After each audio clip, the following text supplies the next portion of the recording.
ಒಂದು circular economy ಅಂದರೆ ಸುಸ್ಥಿರತೆ ಉತ್ತೇಜಿಸುವ ಒಂದು ಆರ್ಥಿಕತೆಯ ಒಂದು ಮಾದರಿ. ಅಂದರೆ ತ್ಯಾಜ್ಯ ಕಡಿಮೆ ಮಾಡಿ ಸಂಪತ್ತನ್ನು ಉಳಿಸೋದೇ ಮೂಲ ಮಂತ್ರ ಅಂತಕ್ಕಂಥದ್ದು ಇದರ ಉದ್ದೇಶ. ಹಾಗೆ ಮರುಬಳಕೆ, ರೀಯೂಸ್ ಬಗ್ಗೆ, ಪುನರ್ಬಳಕೆ ಮತ್ತು ಉತ್ಕೃಷ್ಟತೆ, ರೀಸೈಕ್ಲಿಂಗ್ ಅಂಡ್ ಅಪ್ಸ್ಕೇಲಿಂಗ್. ಈ ತ್ಯಾಜ್ಯದಿಂದ ಸಂಪತ್ತು, ವೇಸ್ಟ್ ಟು ವೆಲ್ತ್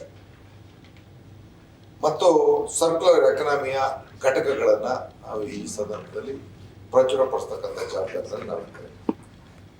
ಒಂದು ಈ ಸರ್ಕ್ಯುಲರ್ ಎಕಾನಮಿಯಿಂದ ಒಂದು ನಾವು ಎನ್ವೈರನ್ಮೆಂಟಲ್ ಪೊಲ್ಯೂಷನ್ನ ನಾವು ಕಡಿಮೆ ಮಾಡೋದ್ರ ಜೊತೆಗೆ ಸಂಪತ್ತನ್ನು ಸಂರಕ್ಷಣೆ ಮಾಡೋದ್ರ ಜೊತೆಗೆ ಉದ್ಯೋಗನೂ ಕೂಡ ಆ ವಿಚಾರದಲ್ಲಿ ನಾವು ಸೃಷ್ಟಿ ಮಾಡೋದ್ರ ಜೊತೆಗೆ ಅದರಿಂದ ನಾವು ಆದಾಯನೂ ಕೂಡ ಕಂಡುಕೊಳ್ಳೋದಕ್ಕೆ ಅವಕಾಶ ಇದೆ ಅನ್ನೋದು ನಾವು ಜವಾಬ್ದಾರಿಯಿಂದ ಹತ್ಕೊಂಡಿರ್ತಕ್ಕಂಥ ವಿಚಾರ. ಇದರಲ್ಲಿ ಒಂದು ಕಮ್ಯುನಿಟಿ ಪಾರ್ಟಿಸಿಪೇಷನ್ ಕೂಡ ಮಾಡಲಿಕ್ಕೆ ಅವಕಾಶ ಇದೆ.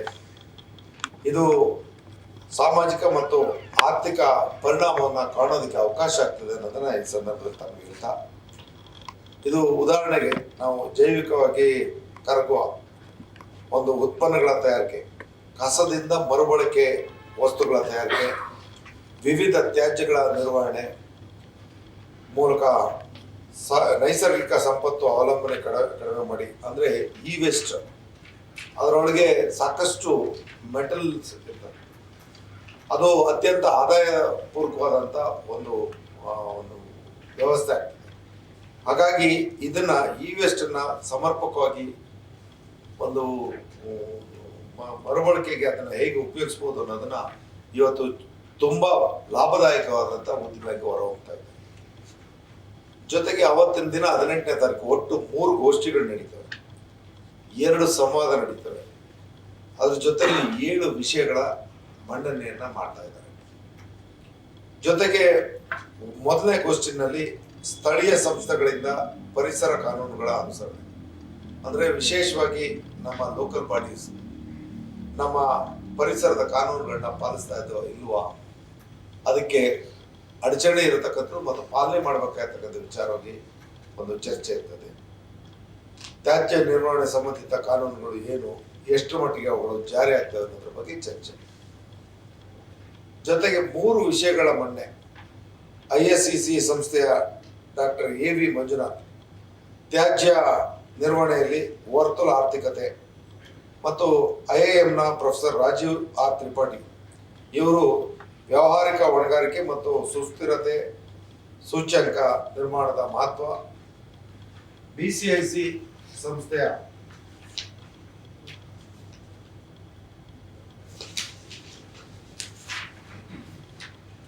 ಡಾಕ್ಟರ್ KS ರವಿಚಂದ್ರನ್ ಅವರು ವಿಸ್ತೃತ ಉತ್ಪಾದಕ ಹೊಣೆಗಾರಿಕೆ ವ್ಯವಸ್ಥೆ ಇದರ ಬಗ್ಗೆ ವ್ಯಾಖ್ಯಾನ ಮಾಡ್ತಿದ್ದಾರೆ. ನ್ಯಾಷನಲ್ ಲಾ ಸ್ಕೂಲ್ ಮಾಜಿ ಉಪಕುಲಪತಿಗಳಾದಂಥ ಪ್ರೊಫೆಸರ್ MK ರಮೇಶ್ ರವರು ನಗರಾಭಿವೃದ್ಧಿ ಪೌರಾಡಳಿತ ಅಂದರೆ GPA, PWSSB ಮತ್ತು KUWSNDB ಸಂಸ್ಥೆಯ ಅಧಿಕಾರಿಗಳೊಂದಿಗೆ ಈ ಗೋಷ್ಠಿಯಲ್ಲಿ ಚರ್ಚೆ ಮತ್ತು ಸಂವಾದವನ್ನು ನಡೆಸ್ತಾ ಇದ್ದಾರೆ.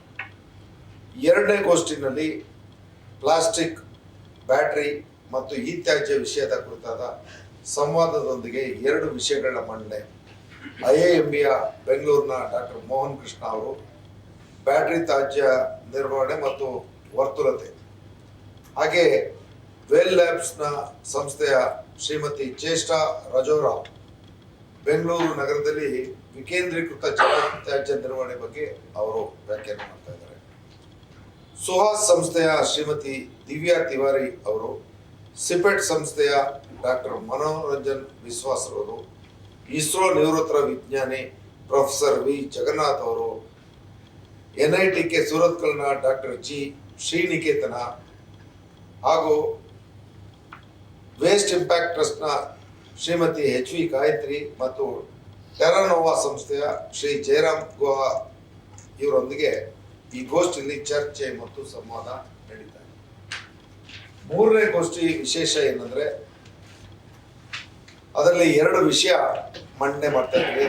National institute of advanced studies professor doctor Gufran Baig ಇವರು ರಿಯಲ್ ಟೈಮ್ ಪರಿಸರ ಗುಣಮಟ್ಟ ನಿಗಾ ವ್ಯವಸ್ಥೆಗಳ ಬಗ್ಗೆ ಮತ್ತು ಡಾಕ್ಟರ್ ಸುಬ್ರಹ್ಮಣ್ಯ ಪ್ರಿನ್ಸಿಪಾಲ್ ಅವರು ಆರ್ವಿ ಇಂಜಿನಿಯರಿಂಗ್ ಕಾಲೇಜು ಅವರು ಶಿಕ್ಷಣ ಸಂಸ್ಥೆಗಳಲ್ಲಿ ಪರಿಸರ ಸುಸ್ಥಿರತೆ ಬಗ್ಗೆ ಒಂದು ವಿಷಯವನ್ನು ಮಂಡನೆ ಮಾಡ್ತಾ ಇದ್ದಾರೆ. ಹಾಗೆ ವಿಷಯ ಮಂಡನೆ ಮತ್ತು ಸಂವಾದದ ಬಳಿಕ ಇಡೀ ದಿನದ ಚರ್ಚೆ ಮತ್ತು ತಜ್ಞರ ಸಲಹೆ ಆಧರಿಸಿ ಕರ್ನಾಟಕ ರಾಜ್ಯ ಮಾಲಿನ್ಯ ನಿಯಂತ್ರಣ ಮಂಡಳಿ ವರದಿ ಮತ್ತು ಇದರ ಒಂದು ಪ್ರಸ್ತಾವನೆಯನ್ನು ಸರ್ಕಾರಕ್ಕೆ ನಾವು ತಯಾರು ಮಾಡಿ ನೀಡ್ತಾ ಇದ್ದೇವೆ. ನವೆಂಬರ್ 19 ಬುಧವಾರ ಅರಮನೆ ಮೈದಾನದಲ್ಲಿ ಒಂದು ಬೃಹತ್ ಆದಂಥ ಸಮಾರಂಭವನ್ನು ಒಂದು ಅರ್ಥಪೂರ್ಣವಾಗಿ ಮಂಡಳಿ ಆಚರಣೆ ಮಾಡ್ತಾ ಇದೆ. ಅದು ಅಂದು ಬೆಳಗಿನ 11 ಗಂಟೆಗೆ ಆ ಕಾರ್ಯಕ್ರಮ ಪ್ರಾರಂಭ ಆಗ್ತದೆ.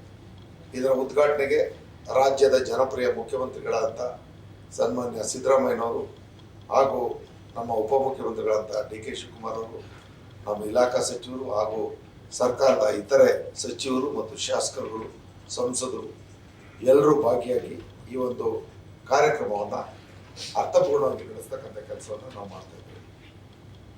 ಅದರ ಜೊತೆಗೆ ನಾವು ಹೊರಗಡೆ ಜಿಲ್ಲಾ ಮಟ್ಟದ ಕಾರ್ಯಕ್ರಮಗಳನ್ನ ಆಯೋಜಿಸಿದಾಗ ಬೆಂಗಳೂರು ಸುತ್ತಮುತ್ತ ಇರ್ತಕ್ಕಂಥ 6 ಜಿಲ್ಲೆಗಳ ಕಾರ್ಯಕ್ರಮವನ್ನು ಈ ಕಾರ್ಯಕ್ರಮದ ಜೊತೆಯಲ್ಲಿ ನಾವು ಇಟ್ಕೊಂಡು ಆ 6 ಜಿಲ್ಲೆಗಳಲ್ಲಿ ಪರಿಸರ ಕ್ಷೇತ್ರ ಸಾಧಕರಿಗೆ ಬೇರೆ ಜಿಲ್ಲೆಗಳಲ್ಲಿ ನಾವು ಕೊಟ್ಟಂತ ರೀತಿಯಲ್ಲಿ ಪ್ರತಿ ಜಿಲ್ಲೆಯಲ್ಲಿ 3 ಜನ ಪರಿಸರ ಕ್ಷೇತ್ರದ ಸಾಧಕರಿಗೆ ತಲಾ 3 ಮಂದಿಗೆ ನಾವು ಪ್ರಶಸ್ತಿಯನ್ನ ಇಂದಿರಾ ಪ್ರಿಯದರ್ಶಿನಿ ಪರಿಸರ ಪ್ರಶಸ್ತಿಯನ್ನು ಜಿಲ್ಲಾ ಮಟ್ಟದಲ್ಲಿ ಕೊಟ್ಟಿದ್ದೀವಿ.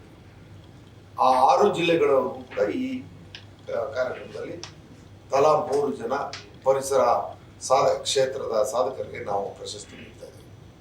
ಹಾಗೆ ರಾಜ್ಯ ಮಟ್ಟದ 5 ಜನ ಒಂದು ಪರಿಸರ ಪ್ರಶಸ್ತಿಗೆ ಅರ್ಹರಾದಂಥ ನಮ್ಮ ಒಂದು ಮಂಡಳಿಯ ಒಂದು ಆಯ್ಕೆಯಲ್ಲಿ ನಾವು ಗುರುತಿಸಲ್ಪಟ್ಟಂಥ ಅತ್ಯುತ್ತಮವಾದಂಥ 5 ಮಾನೀಯರಿಗೆ ನಾವು ರಾಜ್ಯ ಮಟ್ಟದ ಇಂದಿರಾ ಪ್ರಿಯದರ್ಶಿನಿ ಪರಿಸರ ಪ್ರಶಸ್ತಿಯನ್ನು ನಾವು ಪ್ರದಾನ ಮಾಡ್ತಿದ್ದೀವಿ.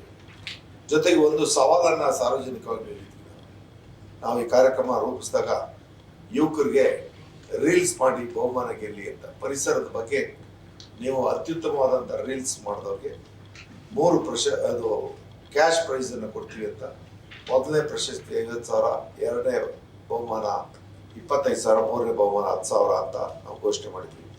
ಅದರಂತೆ ಅತ್ಯುತ್ತಮವಾದಂಥ 10 ರೀಲ್ಸನ್ನು ನಿನ್ನೆ ವೀಕ್ಷಣೆ ಮಾಡಿ ಅದರಲ್ಲಿ 3 ಯಾರು ಉತ್ತಮವಾಗಿದ್ದಾವೆ ಅನ್ನೋದಕ್ಕೆ ನಾವು ಪ್ರಶಸ್ತಿಯನ್ನು ನೀಡ್ತಾ ಇದ್ದೇವೆ.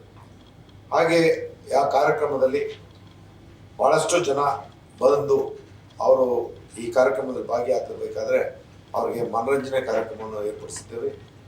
ಹಾಗೆ ಈ ಕಾರ್ಯಕ್ರಮದ ಒಂದು ಸಮರ್ಪಣೆಯನ್ನು ನಾವು ಶ್ರೀಮತಿ ಇಂದಿರಾ ಗಾಂಧಿ ಅವರಿಗೆ ಸಮರ್ಪಣೆ ಮಾಡ್ತಾ ಇರ್ತಕ್ಕಂಥದ್ದು ನಮ್ಮ ಗೌರವ ಸಮರ್ಪಣೆ. ಕಾರಣ 1974ರ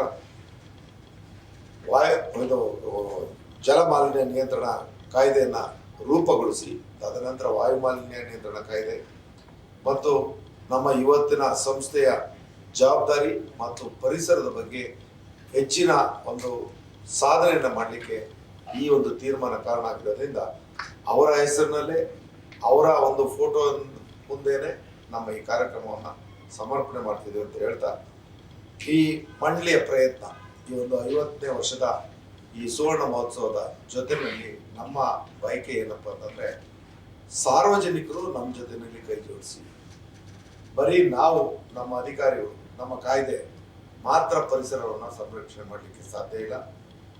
ಸರ್ವರು ಇದರಲ್ಲಿ ಅರಿವನ್ನು ಉಂಟು ಮಾಡಿಕೊಂಡು ನಮ್ಮ ಜೊತೆ ನೀವು, ನಿಮಗಾಗಿ ನಾವು ಪರಿಸರ ಉಳಿಸೋಣ ಬನ್ನಿ.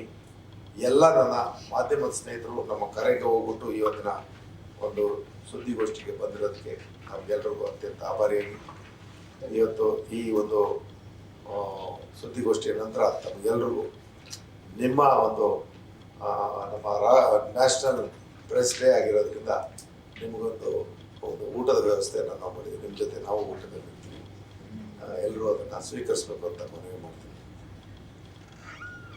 ಹೆಚ್ಚಿನ ವಿಡಿಯೋಗಳಿಗೆ ಪ್ರತಿಧ್ವನಿ ಯೂಟ್ಯೂಬ್ ಚಾನೆಲ್ ಸಬ್ಸ್ಕ್ರೈಬ್ ಮಾಡಿ, ಬೆಲ್ ಐಕಾನ್ ಕ್ಲಿಕ್ ಮಾಡಿ.